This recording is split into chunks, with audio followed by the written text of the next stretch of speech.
si confesamos nuestros pecados, primera de Juan 1:9.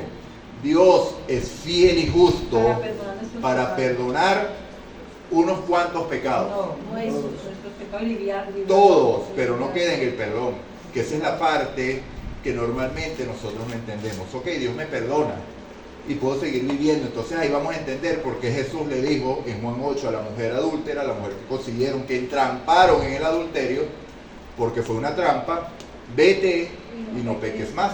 Porque Dios le había perdonado sus pecados. Jesús se lo había perdonado, porque Jesús le dijo, ni yo tampoco te condeno. Entonces, si confesamos nuestros pecados, Dios es fiel y justo para perdonar todos nuestros pecados y librarnos de toda maldad. ¿Ok?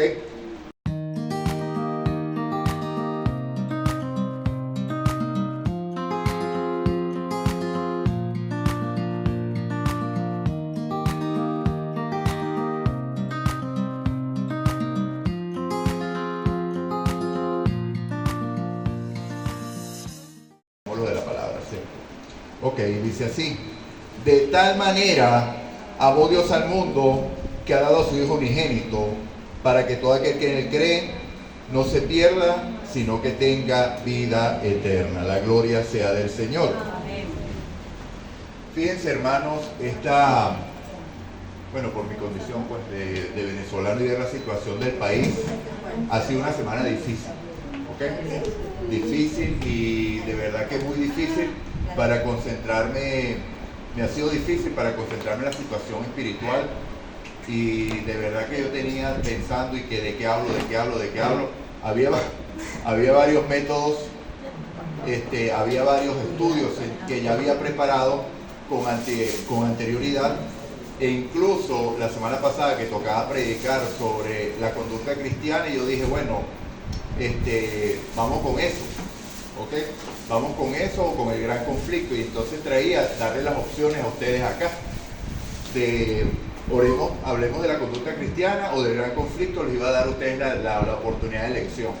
Pero, como Dios dirige todo, hermanos, ya sé por qué no pude traer un tema específico como normalmente lo hace, sino que Dios tenía algo preparado. Y sabemos que Dios está al control de todas las cosas. Amén. Cuando nosotros se le cedemos a Él, ¿cierto? Amén. Por eso que estar aquí nunca es fácil, ¿ok? Porque no estamos hablando a cualquiera, estamos hablando al pueblo de Dios, lo cual genera una inmensa responsabilidad. Si por algo que se dé aquí el pueblo de Dios es desviado, el pago va a ser tremendo, ¿cierto?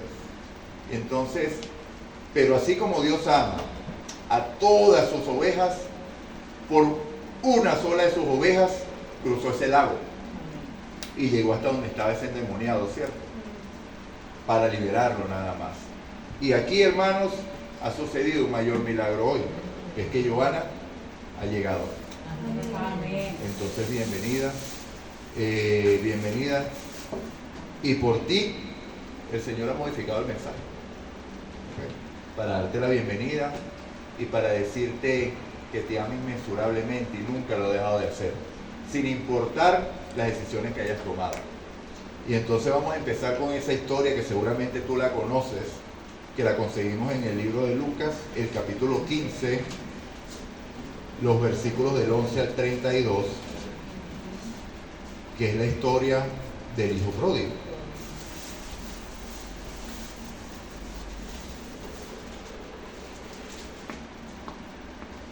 Y empieza así. También dijo: un hombre tenía 2 hijos, y el menor de ellos dijo a su padre: Padre, dame la parte de los bienes que me corresponde, y le repartió los bienes. No muchos días después, juntándolo todo, el hijo menor se fue lejos a una provincia apartada, y allí desperdició sus bienes viviendo perdidamente. Cuando todo lo hubo malgastado, vino una gran hambre en aquella provincia, y comenzó él a pasar necesidad. Entonces fue y se arrimó a uno de los cuidadores de aquellas tierras, el cual lo envió a su hacienda para que apacentara los cerdos. Imagínense eso.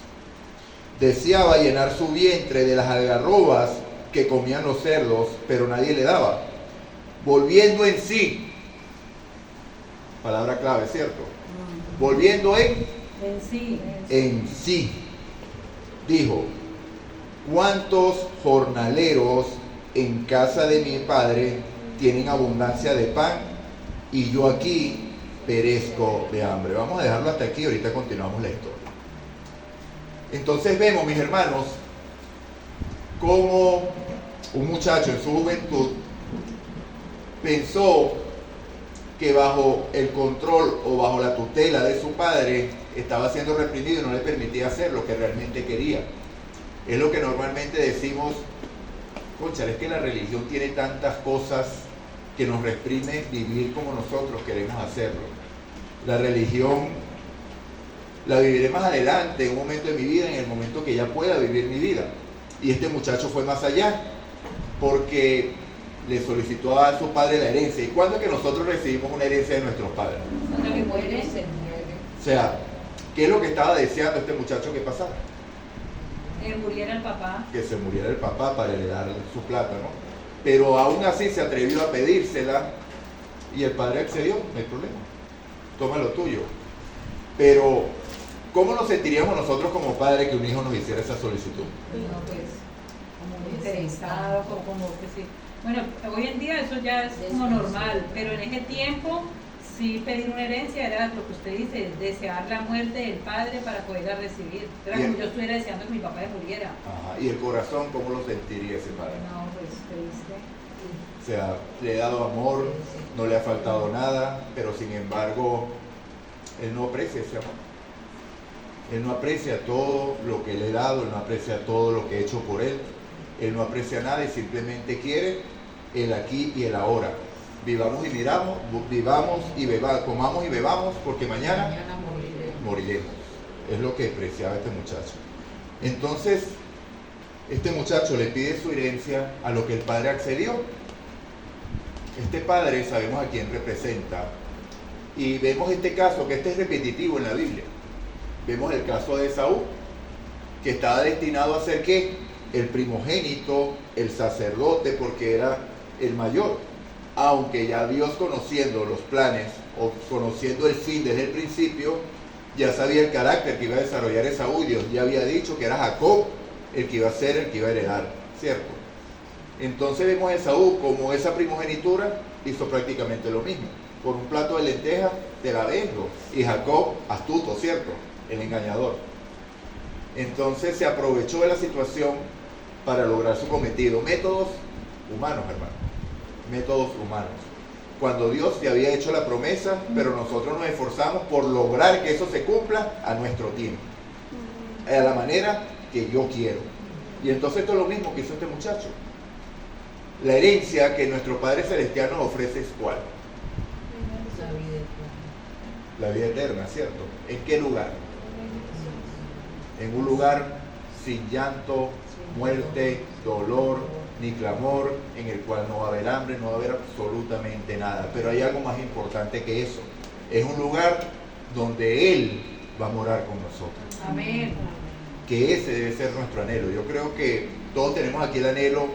Yo me imagino, yo he compartido varias veces en mi estado de WhatsApp un cuadro que pintaron que me parece muy interesante, que dice el primer día en el cielo. Vemos una mujer abrazando con ese anhelo a Jesús, y es lo que yo anhelo. Yo creo que todos aquí anhelamos eso.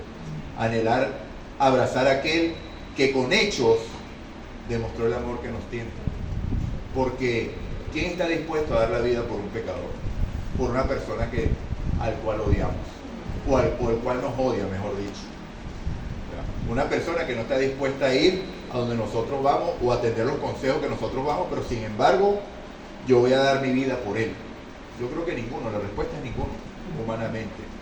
Pero Dios tomó esa responsabilidad por amor a ti, por amor a mí. Por amor a cada uno de nosotros.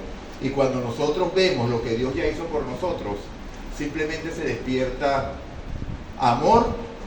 Con amor se paga, es un refrán, ¿cierto? Y entonces entendemos por qué Dios le dijo a Israel, el Shema Israel. Shema Israel, Adonenu, Adonai Echad. Oye Israel, el Señor tu Dios uno es, y al Señor tu Dios amarás, y a Él solo amarás. pero se ve como un imperativo porque Jesús le preguntó a los escribas, ¿y cuál es el primer mandamiento? Que amarás al Señor tu Dios con toda tu fuerza. Entonces si yo pregunto, yo he preguntado y creo que lo he preguntado aquí, ¿eso es un mandato? Sí, es un mandato, pero es un mandato resultado de lo que ya Él hizo por ti. O sea, porque yo no le puedo ordenar a mi esposa que me ame o sí. Ámame. ¿Por qué ella me ama? Por respuesta al amor que yo le he dado. Y entonces sencillamente Dios conoce nuestros corazones y sabe cómo actúa el ser humano. Él nos creó. Y entonces sabe que nosotros en este mundo de pecado no tenemos capacidad de tener ese amor ágape que Él tiene, que es un amor incondicional. El amor del hombre hoy es un amor condicional. Si recibo, doy. El día que no reciba, ¿qué pasa? No doy más. O se limita un poquito eso que doy. ¿Ok?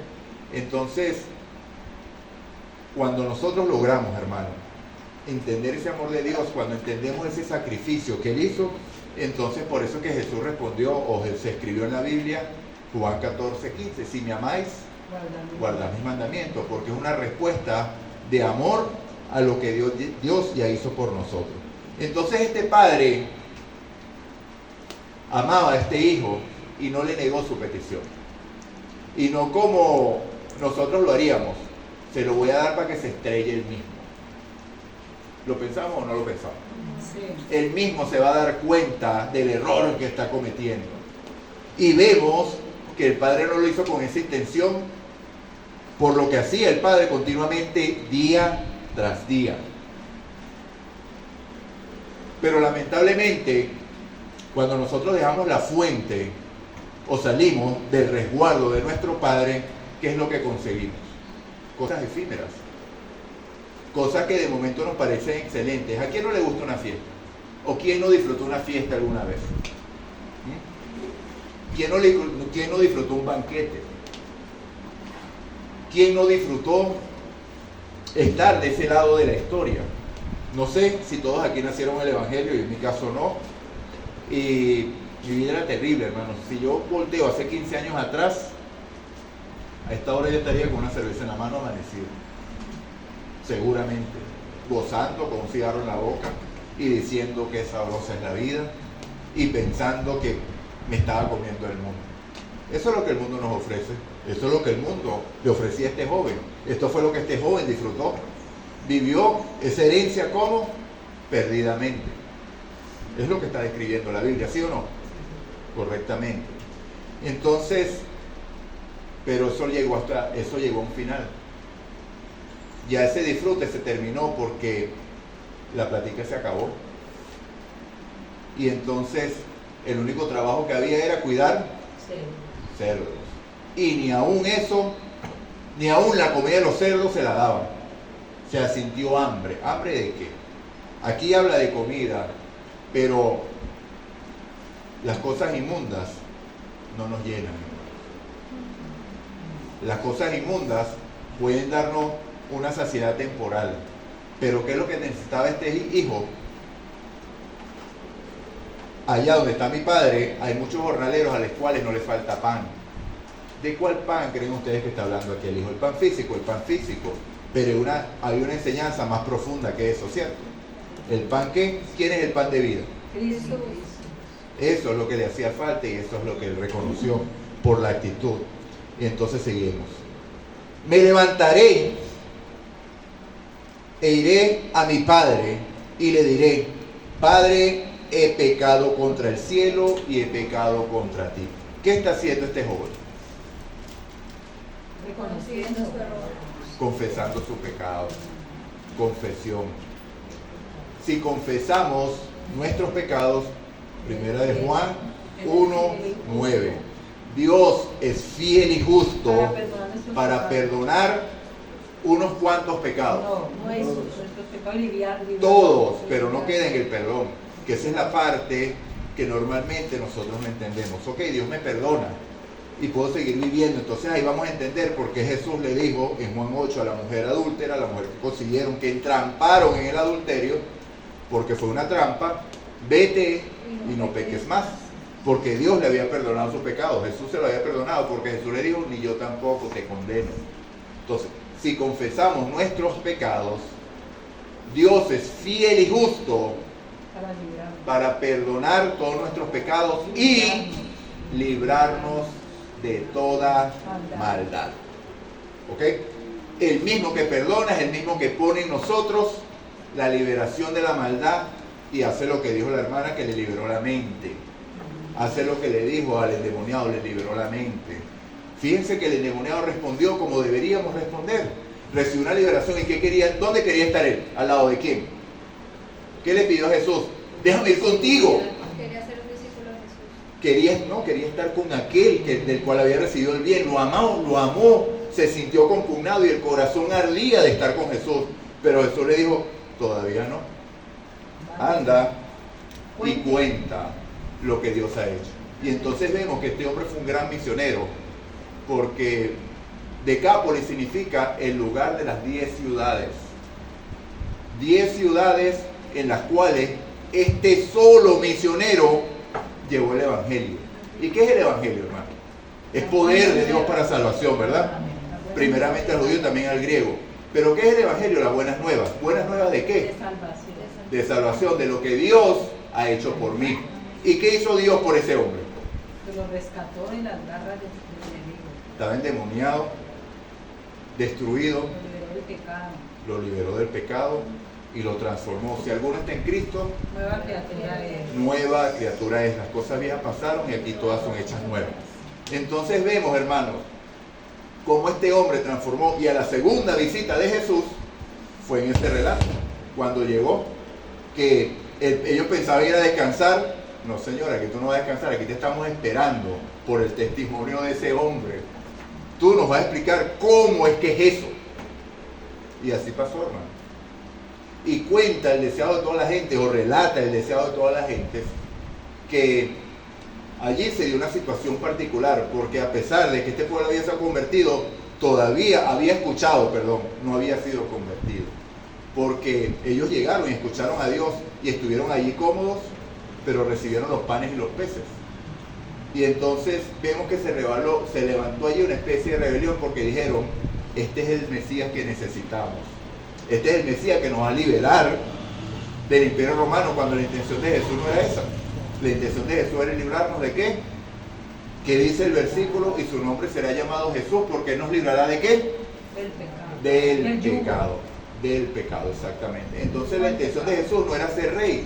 Y este pueblo iba a tomar a Jesús a la fuerza y hacerlo rey para que fuera el Mesías que ellos quisieran, después que le dio los panes y los peces. Sí. Por eso Jesús le dijo a los discípulos, se me van, váyanse, agarren la barca y yo los alcanzo más tarde.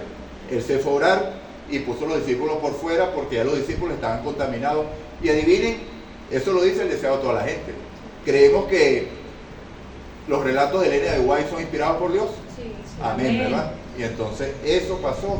¿Qué iban los discípulos hablando en esa barca? ¿Por qué no había aceptado ser rey? Era el momento. Este es el hombre que sana a los heridos, que si a alguien le cortan la pierna en la batalla, le va a hacer crecer la nueva pierna. Este es el hombre que no hace falta llevar grandes provisiones, porque con un pan y un pez va a alimentar a todo el ejército. Este es el hombre que necesitamos. Pero esa no era la intención de Jesús. Entonces iban los discípulos discutiendo esto. Y para desviar eso, ¿qué permitió Dios que se levantara en el mar? La tormenta. Un gran viento, ¿cierto? Una tormenta.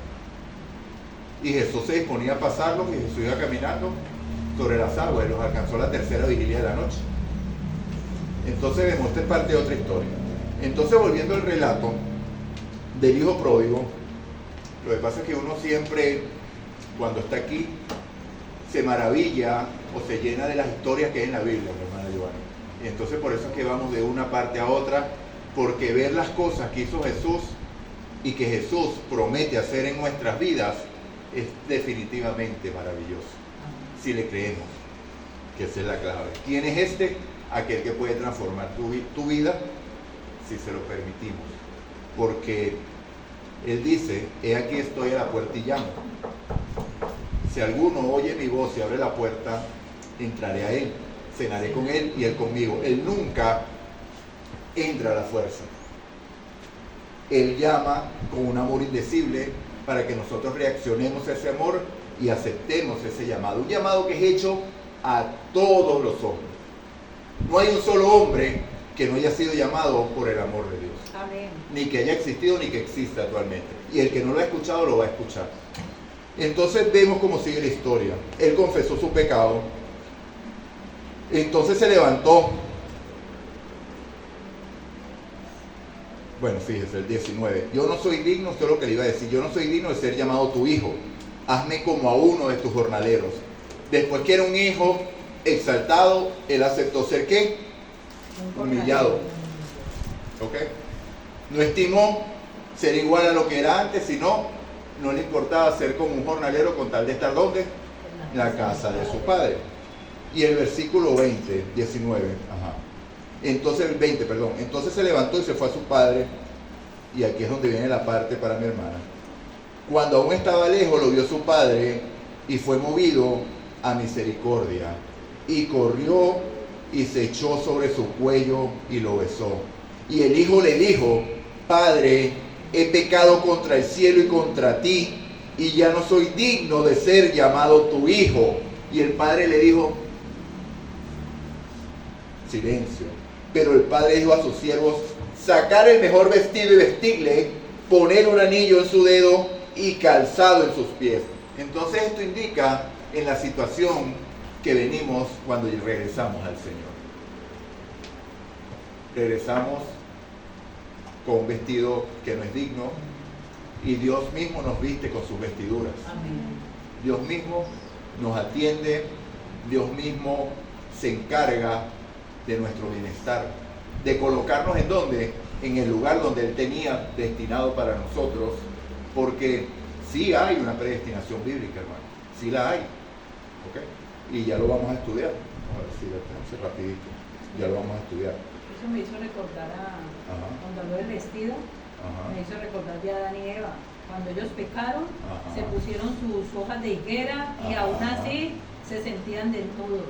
Pero cuando Jesús les puso las vestiduras del corderito, la justicia de Cristo, entonces ya todo fue diferente y lo mismo pasó. Él venía desnudo, se sentía avergonzado y todo, y su padre, en vez de encontrar un reproche de su padre, antes al contrario, encontró que su padre le puso su vestido. Amén. Para que no se avergonzara delante de los demás, y hasta un anillo le puso.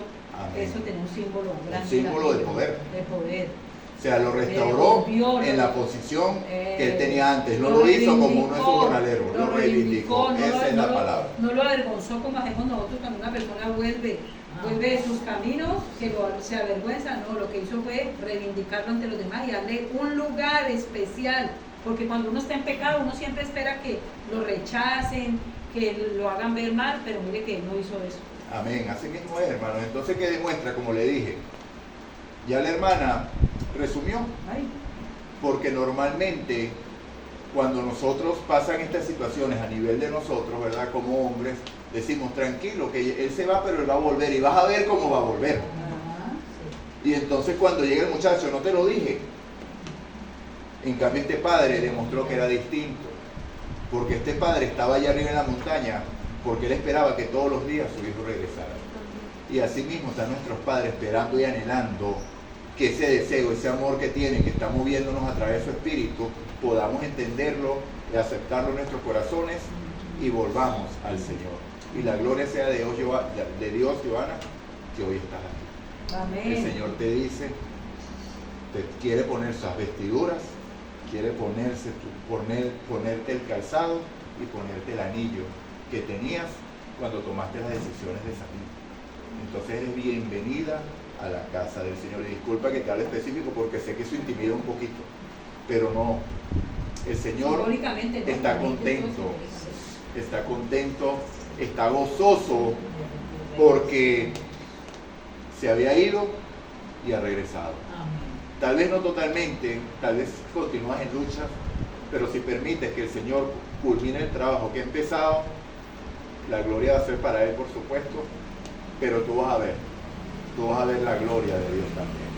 Entonces, cuando les dije la predestinación, vemos que en Romanos 8 Dice que a los que predestinó, a estos también amó.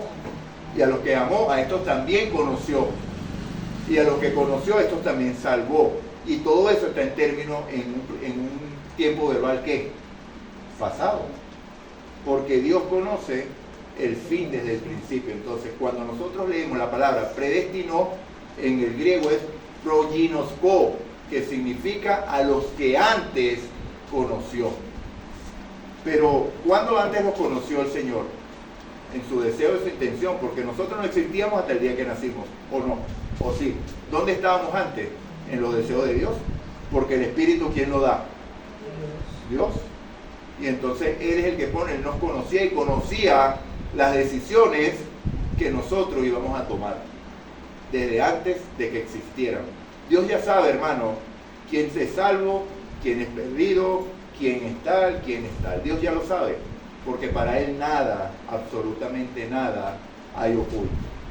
Y vamos a culminar con Efesios. Siempre es bueno conocer el libro de Efesios, el capítulo 1, porque en Efesios está revelado todo el plan de salvación, de principio a fin.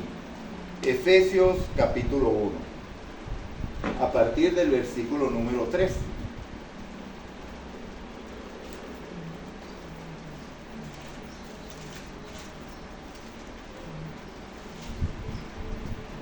Y dice así: bendito sea el Dios y Padre de nuestro Señor Jesucristo, que nos bendijo con toda bendición espiritual en los lugares celestiales. ¿En quién? En Cristo. ¿Y en dónde nos bendijo? En Jesucristo. Ajá, pero ¿en qué lugar? ¿Eso fue en quién? Ya. ¿Y en dónde? Los lugares celestiales. Ok, entonces, ¿de dónde viene la bendición? Desde el mismo trono de Dios. Ajá. Okay. En Cristo, según nos escogió en Él antes de la fundación del mundo, para que fuéramos santos y sin mancha delante de Él. ¿En quién nos escogió? En Cristo, con un propósito, para que fuéramos santos y sin mancha delante de quién. ¿Por medio de quién?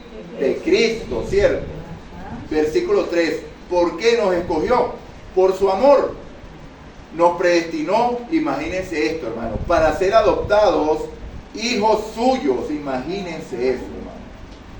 ¿Ok? Ajá. Por medio de Jesucristo, según el puro afecto de su voluntad. ¿Por qué dice que nos adoptó? Porque ¿quién es el Hijo? Jesús. Y nosotros copartícipes de su amor. Por eso que nosotros somos adoptados y Él nos adoptó, porque el Hijo es uno. Por eso es que la promesa era en base a uno, a la simiente, no a las simientes, que Pablo lo explica. La simiente que es uno, que es Cristo. Ajá.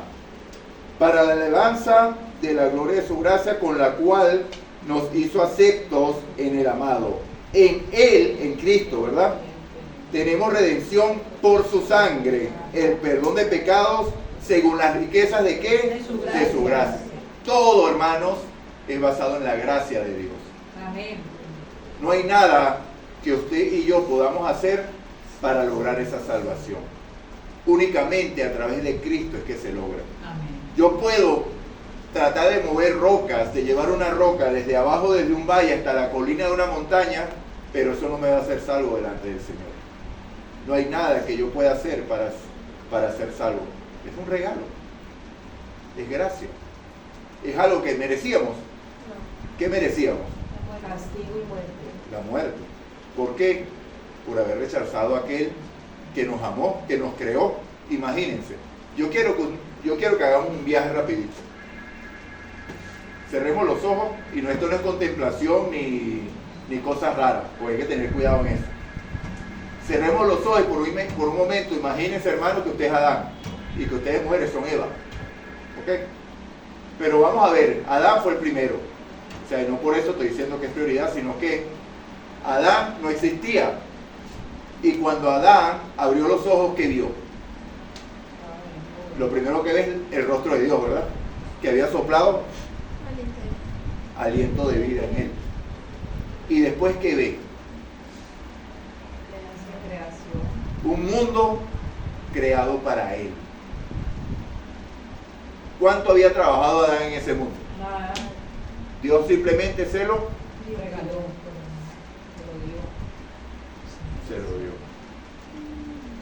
Entonces, por eso es que quiere ustedes, así mismo es la gracia, hermano. ¿Cuánto hemos trabajado nosotros en esa gracia? Nada. Simplemente Dios nos la dio. Lamentablemente la gracia es necesaria para nosotros porque entró el pecado. Ojalá no hubiéramos pecado, que hubiéramos disfrutado de esa pureza y de todo eso por la eternidad. Pero bueno, la gloria sea de Dios, porque ya cuando el pecado entró ya había un plan y eso es lo que estamos leyendo aquí. Sigamos. Ok. Según las riquezas de su gracia. Versículo 8. Que hizo sobreabundar para con nosotros en toda sabiduría e inteligencia. Él nos dio a conocer el misterio de su voluntad según su beneplácito, el cual se habría propuesto en ¿quién? En sí mismo. ¿Por qué? ¿Quiénes son los participantes de este plan y de este pacto? ¿Quiénes están haciendo pacto allí? Porque la gente dice, y ustedes han escuchado, y cuando hacemos la Santa Cena, hermanos, normalmente escuchamos, vamos a renovar el pacto con Dios. Nosotros no podemos renovar ningún pacto con Dios, hermanos, porque nosotros no hemos hecho pacto con Dios. Dios hizo un pacto, Padre e Hijo, para salvarnos, y nosotros solamente somos beneficiarios de ese pacto. ¿Cómo? Por fe. Por eso que la hermana, la mujer del flujo de sangre pudo decir, si tan solo tocara el borde de su manto. Ella no hizo pacto con Dios, ella creyó que eso era así. Si Jairo llega a mi casa y mi hija será salva, él lo creyó y fue así. El endemoniado, aun cuando no podía hablar, llegó y se postró delante del Señor porque sabía que eso era así. Él no había hecho ningún pacto con Dios diciéndole, si tú haces esto, yo hago esto. No, simplemente aceptó lo que Dios le estaba ofreciendo porque es un regalo, mis hermanos. Y entonces, ¿cuáles son? Él nos dio a conocer el misterio de su voluntad según su beneplácito, en el cual se había propuesto en sí mismo, en la deidad, Padre, Hijo y Espíritu Santo. Y aquí lo vamos a ver completo. Ajá. De reunir todas las cosas ¿en quién? En Cristo, en el cumplimiento de los tiempos establecidos, así las que están en los cielos como las que están en la tierra. Ya lo estudiamos en Marcos, en la escuela sabática, que cuando Jesucristo empezó a hablar, que como decía, el tiempo se ha cumplido. Vean cómo se cumple la palabra de Dios de una manera perfecta. El tiempo se ha cumplido, arrepentidos y creed en el Evangelio. ¿Qué tiempo se había cumplido? La profecía de las 70 semanas que había profetizado Daniel. Había llegado la semana 69 y era hora que el Mesías llegara. En él asimismo tuvimos herencia, habiendo sido predestinados conforme al propósito de su voluntad. ¿Predestinados en quién? En Cristo, a fin de que seamos para alabanza de su gloria nosotros los que primeramente esperábamos en Cristo. Esto es muy interesante, hermanos, porque ¿para qué nos salvó? Para hacernos salvos simplemente. ¿Ustedes qué creen, hermanos? ¿Qué creen que está involucrado en este plan? ¿Solamente la salvación nuestra? ¿Qué hay en el plan? ¿Qué es lo que y aquí vamos al gran conflicto? Reivindicar el nombre de Gloria a Dios. Reivindicar el nombre de Dios ante el universo. Porque el gran conflicto del cual podríamos haber hablado planteó que Dios no era un ser justo. Que Dios imponía su voluntad y tenía una ley que limitaba las capacidades de los seres celestiales. Y entonces Dios se demuestra por medio del plan de salvación en el cual nosotros somos beneficiarios, que eso va a ser, que Dios va a ser glorificado, y aquí lo dice, teniendo herencia Dios predestinado conforme al propósito de todas las cosas según el designio de su voluntad para su gloria. Cuando leemos Isaías 43:7, no lo vamos a buscar, dice que a todos los llamados por su nombre, para la gloria mía, los he creado y los hice. Entonces, si nosotros estamos aquí vivos hoy, hermanos, es para glorificar el nombre de Dios. Y si tenemos dudas en cuanto a esta lucha, leamos el libro de Job. ¿Cómo describe Dios a Job?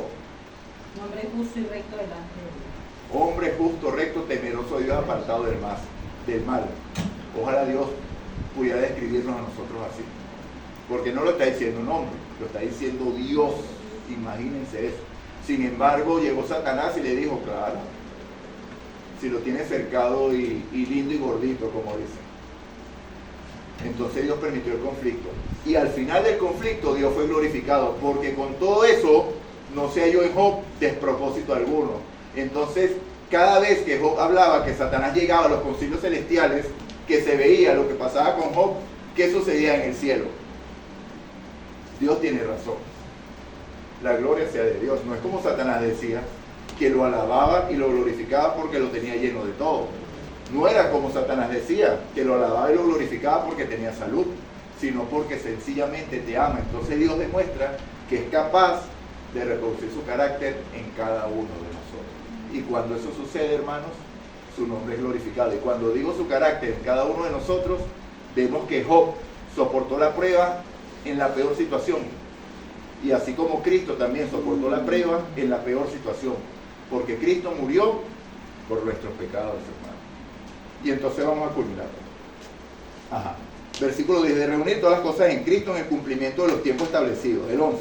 En él asimismo tuvimos herencia, habiendo sido predestinados conforme, este también lo leímos. A fin de que seamos para la alabanza de su gloria, también lo leímos. El 13. Aquí viene este importante. En él también vosotros habiendo oído la palabra de verdad, habiendo oído ¿qué?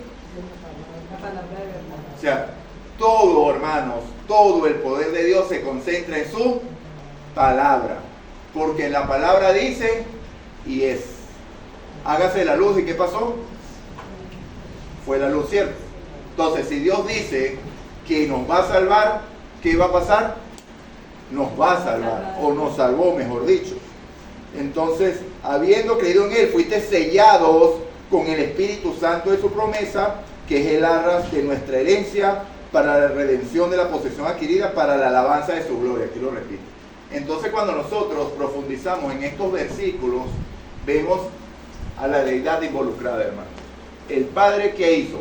El plan. Vamos a salvar al hombre. ¿Por medio de quién? Por medio de Cristo. ¿Y quién garantiza que ese plan se cumpla en el hombre? El Espíritu Santo. Entonces están los tres involucrados en el plan para la gloria de Dios. Entonces, mis hermanos, no dudemos. Afiancémonos en la fe. Que nosotros podamos clamar: Abba Padre, Señor Dios, termina la obra que has empezado en mí. El que empezó la buena obra la terminará hasta el día de Jesucristo.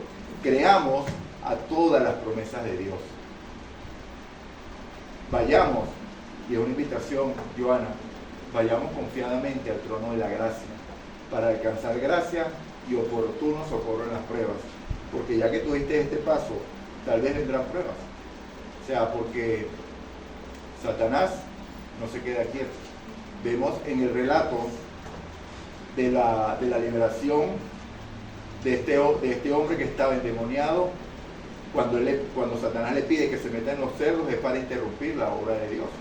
Porque al tirarse los cerdos por ese precipicio, que iba a causar oprobio a la obra de Dios, porque entonces los hombres iban a ver lo que perdieron, porque Jesús estaba allí, y no iban a ver quién estaba allí. Entonces, esa es una constante. Satanás nos va a rodear con sus acechanzas, con sus cosas, pero Dios es fiel y justo, dice la palabra del Señor. Es en Corintios, creo que Corintios 10 o 11:32, si mal no recuerdo, dice: Dios es fiel y justo, que no dejará que seamos tentados más de lo que podamos soportar, y conforme a la tentación Él dará también la salida. Y culmino con estos versículos para irnos llenos de culto. Aquí, mis hermanos, se predicó hoy el Evangelio. Amén. ¿Okay? Que el Evangelio es el plan de salvación. ¿Por qué? Porque Dios trajo de regreso una hija a escuchar su palabra. No quiero decir con esto que Joana decidió bautizarse y nada por el estilo, pero cuando la palabra llega al corazón del hombre, no queda vacía, hermano. Amén. La palabra siempre causa una impresión. Y con esto nos despedimos con esta bendición. Hebreos capítulo 13, versículos 20 y versículos 21. Vamos a leerlo todos y después oramos.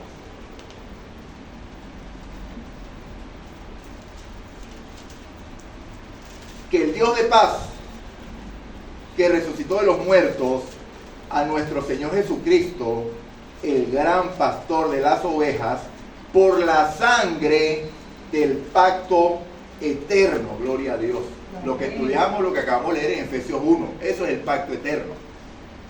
Os haga aptos en toda buena obra para que hagáis su voluntad, haciendo Él en vosotros lo que es agradable delante de Él por Jesucristo, al cual sea la gloria por los siglos de los siglos. Amén. Amén. Gloria a Dios, hermano. Amén. Entonces, ¿qué es este pacto eterno? La justificación por la fe. ¿Y qué es la justificación por la fe? Es la obra de Dios que abate en el polvo la gloria del hombre y hace por éste lo que éste no puede hacer por sí mismo. El plan, mis hermanos, es de Dios de principio a fin. ¿Cuál es nuestra única parte en el plan? Aceptarlo o rechazarlo. Amén. Entonces, Joana, bienvenida a la casa del Señor. Aquí el Señor te extiende las manos y te dice: hija mía, no me abandones más. Y aquí te ofrezco la vida y el bien, o la muerte y el mal. Escoge pues la vida para que vivas, pero es tu Amén. decisión. ¿Ok? Dios nos bendiga, Dios nos guarde. Amén, hermano. Vamos a ver, el 282 brilla Jesús, porque es Él a quien hay que exaltar. Si yo fuere levantado, a todos atraeré a mí mismo. Mi hermana, Dios mueve cielo y tierra por uno solo. Exaltemos a Jesús, hermano.